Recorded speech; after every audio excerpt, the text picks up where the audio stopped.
Cahaya Hati Indonesia, Masya Allah. Masih bersama guru kita yang dimuliakan Allah Subhanahu Wa Taala, Ustadz Subki Al-Bukhari dan Ustadz Munawir Ngacir. Kita masuk ke dalam tema kita, hijrahmu penuh kepalsuan. Bu, masih semangat Bu? Masih. Ada yang hijrah tapi bohong-bohongan, ada nggak sini? Enggak ya, mudah-mudahan semuanya hijrahnya benar-benar tulus karena Allah Subhanahu wa Ta'ala. Baik, guruku yang dimuliakan Allah Subhanahu wa Ta'ala, kadang-kadang kita tidak bisa menilai hijrahnya seseorang itu karena apa. Tapi mungkin kita tidak menjudge atau tidak menghakimi person, tapi kita mungkin lebih ke umum gitu ya.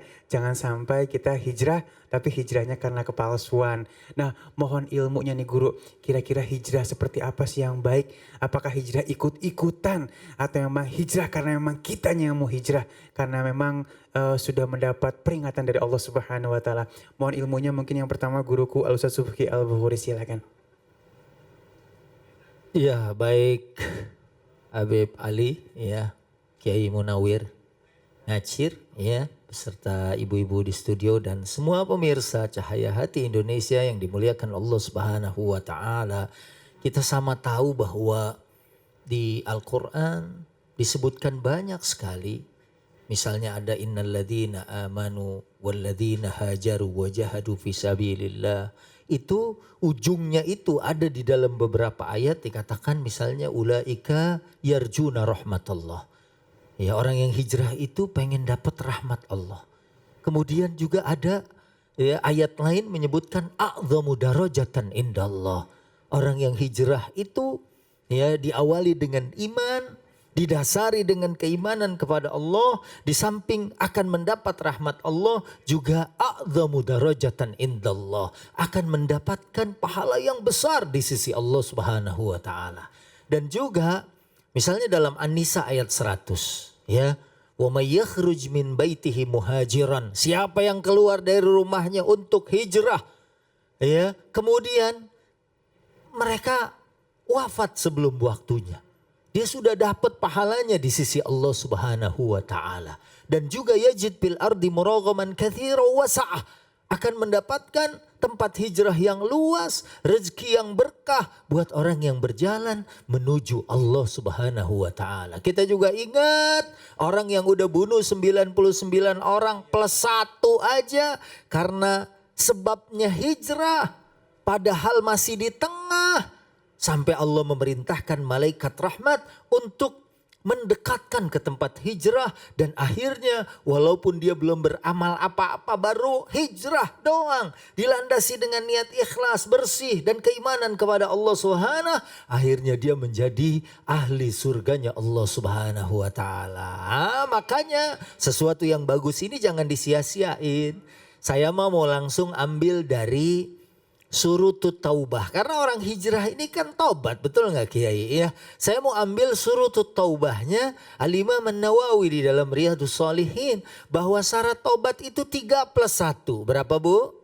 3+1. Nah, ini sengaja biar ingat gitu ya kan. Yang pertama adalah, nih kalau bahasa kitanya berhenti nyesel nggak ngulangin, gampang tuh. Berhenti nyesel nggak ngulangin lagi. Orang kalau udah hijrah nih, ya al-iqla, ya kan, kemudian berhenti. Yang kedua an-nadam, nyesel, ya. Kemudian yang ketiga dia tidak lagi mengulangi itu, ya. Dan kalau dalam hadis mah dia benci an ya'uda fil kufur, ya, untuk kembali kepada perbuatan sebelumnya. Misal tadinya minum minuman keras, tadinya berjudi, tadinya melakukan banyak kemaksiatan. Dia mau ngelongok aja, mau nengok ke masa laluannya dia nggak mau. Misalnya ada orang, saya nih begini-begini, saya nggak ikutan dah, saya takut nih kumat lagi kebiasaan saya yang lama. Oleh karena itu, 3-nya di sini berhenti, nyesel, nggak ngulangin.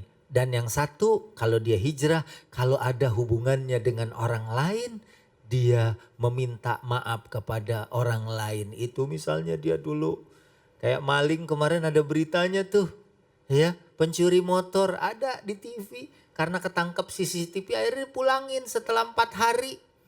Ya, mungkin dia pakai ngojek dulu kali 4 hari, habis itu dipulangin gitu kan. Nah, ya ini saya pulangin lagi. itu berarti dia maling yang soleh gitu kan. Maling yang taubat, maling yang hijrah. Karena kalau nggak dimaafin sama dia, nggak akan dapat ampunan dari Allah Subhanahu wa taala. Mudah-mudahan kita hijrahnya beneran, apalagi bukan sekedar ikut-ikutan tren, ya kan gitu.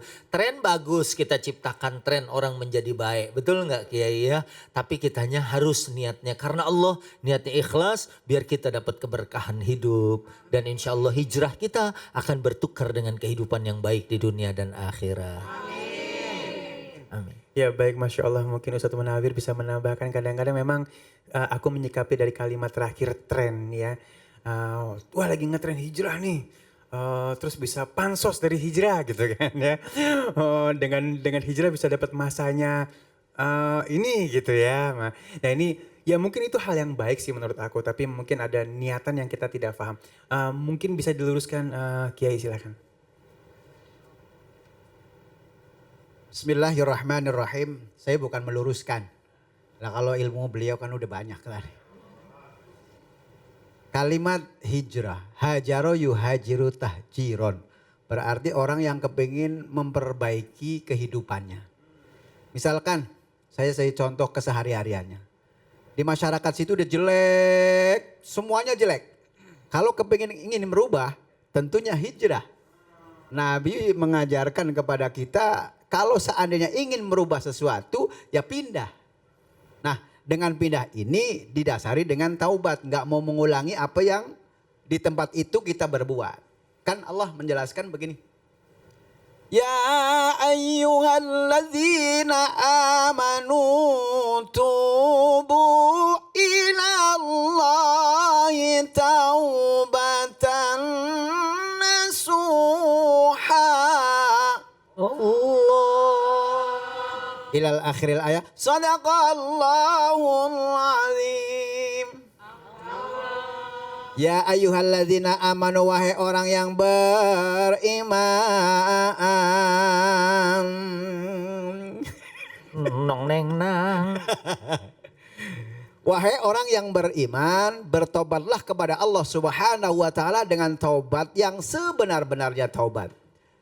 Tadi guru kita menyampaikan pertama syaratnya an-nadmu, yaitu menyesali apa yang telah kita berbuat jelek. Jangan tobat palsu gitu ya. Masya Allah, kayak tobat sambal sekarang makan sambal besok makan lagi. Katanya pedes banget besok makan lagi, kan begitu. Malah levelnya naik ya. Ada level itu ada level pedas. Ya. Masya Allah. Nah taubatan an-nadmu pertama menyesali apa yang telah kita perbuat. Setiap manusia bukan karena kita lurus benar terus itu tidak. Pasti di situ. Nah bagaimana cara merubah hijrah itu yang tadinya dermawan lebih dermawan. Yang tadinya bahil jadi nggak bahil. Lah kalau orang bahil kan jauh dengan Allah. Makanya nih mohon maaf, hijrah ini adalah memperbaiki sesuatu pribadi akhlak kita. Baik secara anfus maupun akmal, ya, secara diri sendiri maupun dengan perbuatan yang tadinya ngomongnya kotor jadi kagak kotor. Kadang-kadang ngomong anaknya hewan keluar semuanya yang ada di Ragunan, ya kan? Sekarang begitu sudah hijrah, taubat. Yang kedua watazkiyatul qulub, membersihkan hati. Nah, kadang-kadang kita diberikan ilmu yang banyak nggak bisa make, ya nggak? Itu banyak kan orang pinter tapi tidak bisa menggunakan ilmunya. Contoh nih, misalkan nih jadi imam ilmunya kan banyak. Begitu jadi imam bacanya ros, iya kan? Bismillah. Makanya itu tidak bisa menempatkan sesuatu pada tempatnya. The right man on the right place. Oh. Akhirnya bahasa ngapak keluar juga. Nah iya. The right man in the right place ya. Baik, Masya Allah ya. Jadi artinya kita kalau misalnya mau hijrah, benar-benar hijrah yang kafah keseluruhan. Anakmu menyesali, membersihkan hati. Jadi pindah dari tempat itu akan lebih baik lagi. Nah, baik lagi ya. Jadi konteksnya tempat mungkin memang bukan hanya tempat tapi sesuatu yang memang mungkin komunitas yang tidak baik, teman-teman. Iya dan ada hadis juga Kiai ya. Kita kalau lagi dengerin khutbah ngantuk, pindah ke tempat lain. pindah ke tempat lainnya geser, bukan Geser. langsung pindah ke kafe gitu kan. Mungkin di situ banyak godaan setan, udah pindah jadi Iya. terang matanya. Iya, biar terang. Baik, Masya Allah, terima kasih guru-guru yang dimuliakan Allah Subhanahu wa Ta'ala. Dan sesaat lagi kita akan menjawab pertanyaan-pertanyaan yang sudah masuk melalui media sosial kita. Jangan kemana-mana, tetap bersama kami di Cahaya Hati Indonesia.